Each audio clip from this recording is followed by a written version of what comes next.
Hello,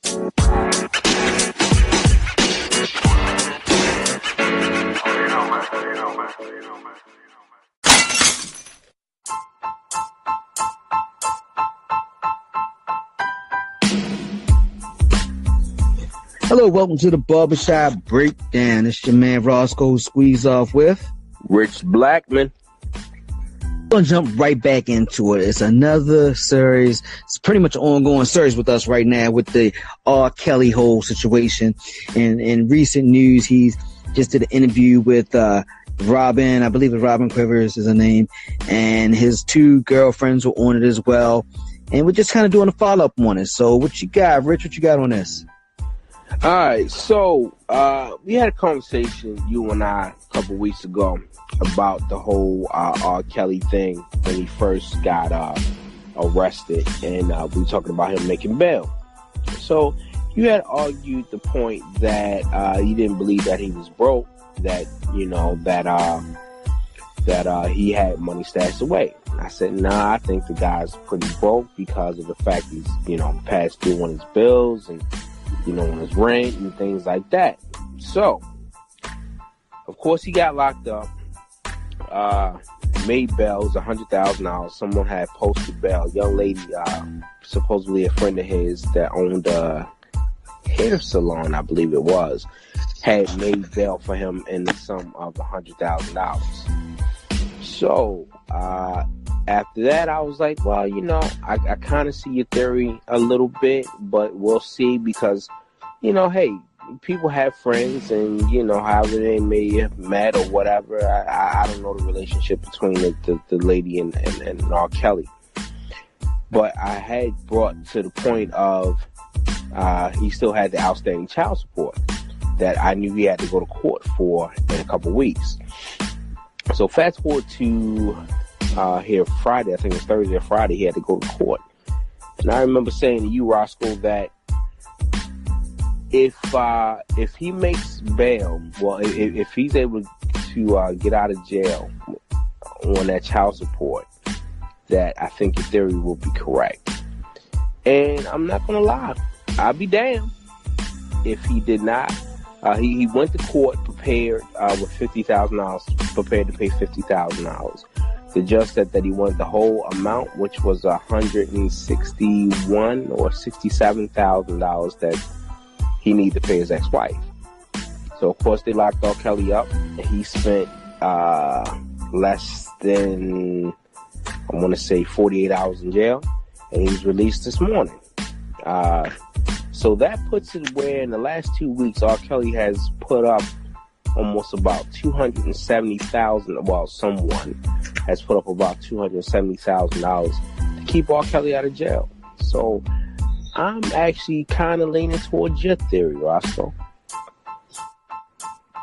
Let me just touch into this theory, the breakdown of it.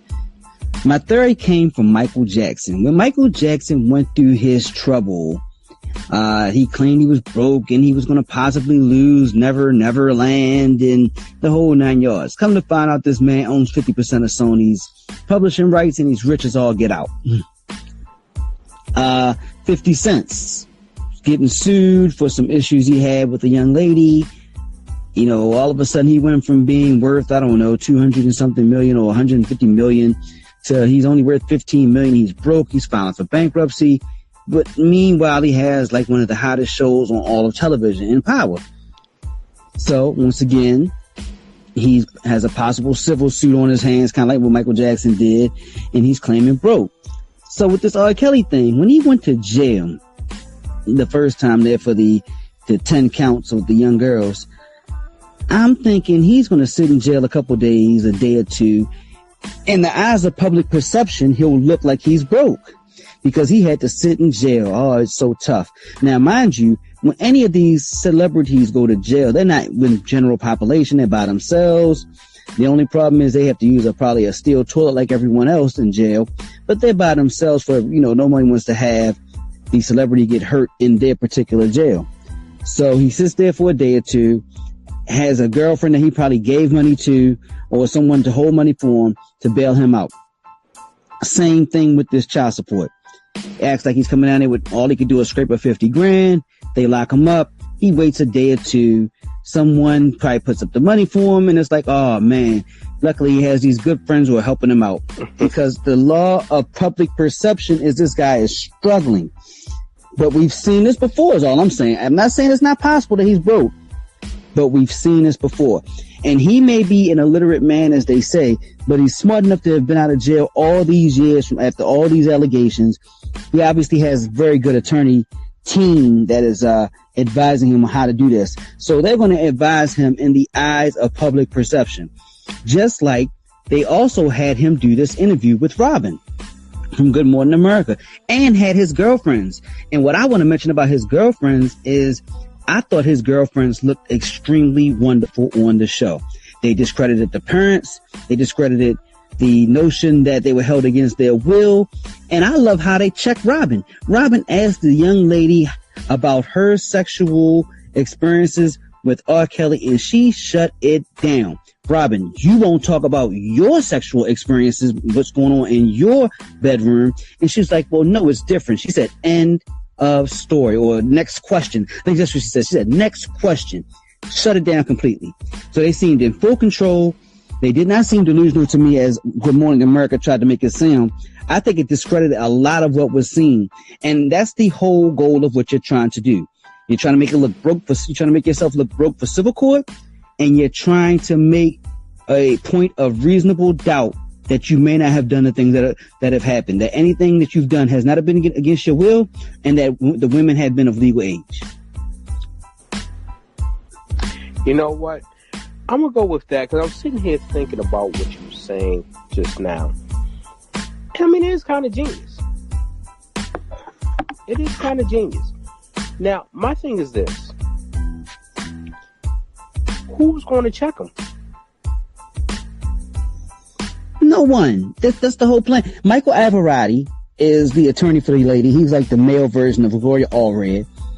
And you already know they're coming with a civil suit. So it's not a surprise. You got women coming out of the woodwork trying to do the Bill Cosby thing.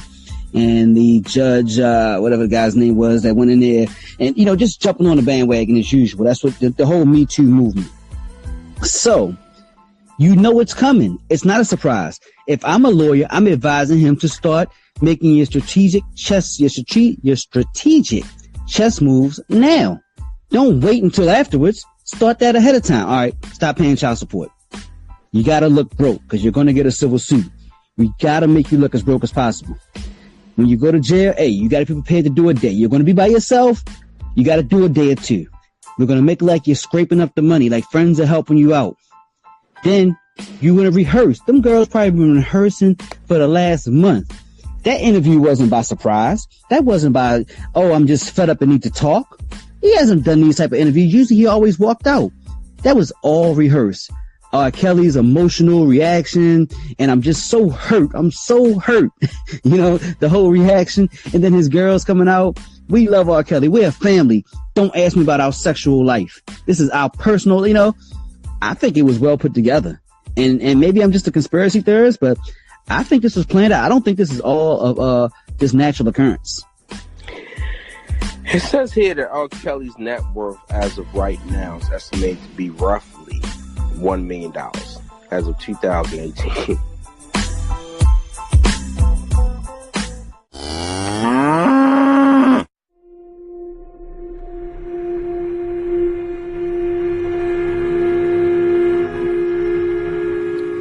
Have you ever thought about starting your own podcast?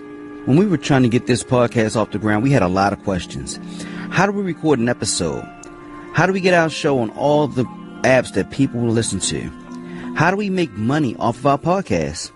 The answer to every one of these questions is really simple. Anchor.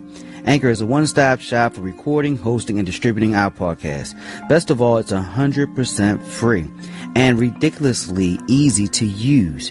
And now Anchor can match you with some great sponsors who want to advertise on your podcast. That means you can get paid to podcast right away. In fact, that's what I'm doing right now by reading you this ad. Anchor, we started almost about a year ago, and it's been a godsend. Like I said, it's a one-stop shop for everything. You don't have to have any experience, and it takes you where you want to be. So if you've always wanted to start your own podcast and make money by doing it, go to anchor.fm/start. That's anchor.fm/start. And join me and the diverse community of podcasters already using Anchor. That's anchor.fm/start. I can't wait to hear your podcast.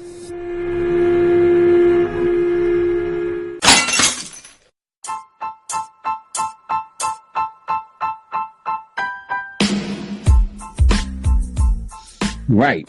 Now, if you were to look at it by the year, I'm pretty sure just last year or the year before, it was a good amount. Because just a couple years ago, I looked at 3W is worth $140 million. I'm thinking 5-6 years ago. So I understand that they have hashtag mute R. Kelly. Some of his funds are not coming in like they used to. The guy is still on tour, still doing tours around the world. Not just in America, around the world. So America may be slowing down. People don't care about this stuff around the world because they marry young women all the time. I mean, they still selling women in certain parts of the world. They are still selling your 13-year-old daughter off for 13 cows. You know, it's funny you said that because I went back just now as we were just on the phone, and as of this is amazing. As of let me make sure I got the facts right. As of 2016, R. Kelly's net worth was $150 million. And it says a bulk of that coming from 4 sources: the success of his albums, his songwriting and producing credits, the royalties streaming from them, and at least 11 concert tours across the country and worldwide. So over the last 2 years, he's made an estimated $35 million per year. Now, let's be revisionist with our history here. Where have we seen this before? Michael Jackson net worth. I think me and you had a conversation a few weeks ago, or maybe about a week ago, and I think I went over Michael Jackson's history with you at the time. I'm not looking up right now, but we saw where he was still earning a certain amount, and all of a sudden he was broke. And same thing with 50 Cent. 50 Cent sold Vitamin Water. He was worth $400 million. And he went down to maybe somewhere between 200 and 150 or something like that. And then all of a sudden, when he had this civil suit coming, all of a sudden he was worth next to nothing. Out of nowhere. Yeah. Genius planning, man. I'm telling you, this is completely planned out. And I'm not saying that it's impossible, that it couldn't be true. I just don't believe it. I believe this is strategic planning. If I'm a lawyer, a financial advisor, and you got a whole team, all right, we got an agenda here. That's to retain as much money as possible, keep you out of jail, and keep you from paying these chicks anything. Let's make it happen. And then you put the plan into effect, you draw up the game plan, and then you have to execute. And right now, to go from $150 million just 2 to 3 years ago to $1 million, which is the net worth of probably my dentist, damn near me, damn near you, you know what I'm saying? Yeah. From 150? Come on now. That's a heck of a drop. Yeah, I even backtracked it to 2017 and said the same exact thing. $150 million. And now he's worth $1 million. Hey, like I told you, man, we've seen this before. Michael Jackson, 50 Cent. Now, 50 Cent didn't have a child molester thing on him like Michael Jackson and R. Kelly, but he still had a civil suit coming his way, and his net worth needed to go down very, very quickly. And somehow it happens, and nobody even notices. Nobody noticed. Michael Jackson went from one of the richest guys in all the pop to being broke and having to file bankruptcy while still living at Never Land. That is crazy. And then it jumps from 2017, then it jumps to 2018. Says net worth is $100,000. So yeah, I'm gonna have to go with you on this one, man. I think that it's I guess the music business would be called the remix. Yeah, I'm telling you, think about it. No owned properties all of a sudden. Staying at the Trump Tower. So that way you're paying Trump monthly, but you don't have any property to claim to do the actual tax filings on a property of property ownership. That lowers your net worth. He could put, you don't know whose names he's putting things in, because who are these people, these friends? Oh, and by the way, his one friend did draw some outrage that actually put up the $100,000 bail for, because she owned several businesses, one of them being a daycare. Yeah. and they were like, that was awfully interesting. Yeah. The charges that are brought up against you. Yeah, no, that's actually true. But man, the plot thickens, man. I'm gonna have to give it to you on this one. The plot thickens. Hey, man, R. Kelly. And listen, it's nothing new. Come on. Me and you both are on second marriages. We've been divorced before. You know, I remember looking, you know, I didn't have that type of net worth to go down, but I went down a few $1,000s quickly. Well, you see what I'm saying? Very, very quickly. Well, you know, I hate to admit this, but well, backtrack. I had a friend that went through a divorce, and he owned a company, and the company was, in a sense, founded by him, and he spent the money and he put the work in to get the company up and running. Realized he was getting divorced, and then, you know, realized that his wife was after a portion of the company. So what he did was he liquidated the company. What he did was he created another company and sold all the assets and all the customers to the new company, which was established after the in a different name and what would be soon after the divorce. So he got away with it that way. So I guess I can see how these things are possible, trying to duck it out. Rich, smart, money people and attorneys know how to make this thing happen. Matter of fact, it's in the news right now, not to get political, but that's what the Democrats are trying to get the tax reports now on our president, our 145th president right now, because what's this called? The gentleman that's testifying right now is saying that he has multiple sets of tax returns based on what he's trying to do. Some that make sure he doesn't have to pay taxes. Some when he needs to get loans to do funding for different ventures, that shows he's making more. Mm-hmm. So everybody kind of knows how to make themselves look how they need to look based upon on what they're doing. So R. Kelly needs to make himself look broke right now.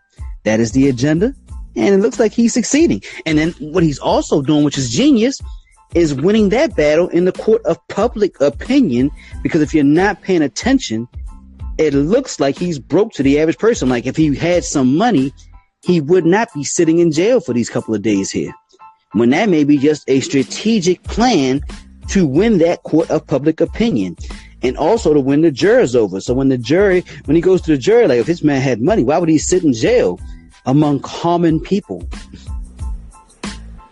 The plot thickens, man. The plot thickens. So again, very interested to see how this is going to go. I'm amazed so far at you know where it's gone. I will say this though, kind of sidebar conversation. I am, how can I say this with all good intentions? What he's done is wrong. It's very wrong. I don't like how he's being gotta choose your words carefully. I don't like how he's being picked upon, in a sense. Guilty before proven, not instead of innocent until proven guilty. He's kind of guilty until proven innocent. Yeah, give this man, even though due process. Yes, give him due process. And you know, I feel as though they're being very unfair when it comes to that. But that's pretty much all I have to say about that. I totally agree. I believe everyone gets that chance to prove their innocence if he is innocent. I mean, it doesn't look like it, but we don't know who's putting this out and for what. I'll leave it at that. I mean, I know a lot of people have presumed guilt already without all of the facts being out there, but we shall see. We'll probably do another follow-up someday in the future. As you've seen, we've done a couple of these. So thank you once again for listening to the Barbershop Breakdown. This is your man Roscoe Squeeze Off with Rich Blackman. Until next time. Peace.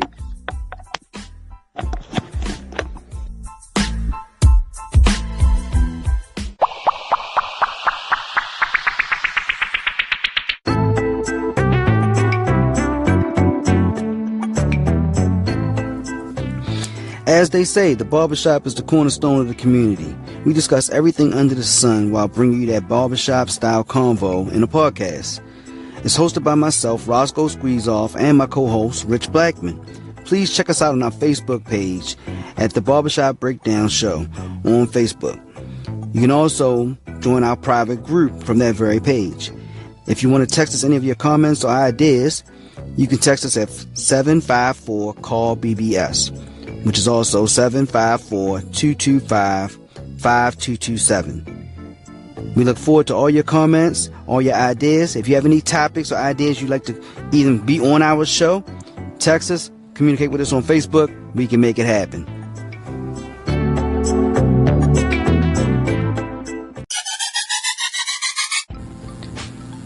This is the Barbershop Breakdown.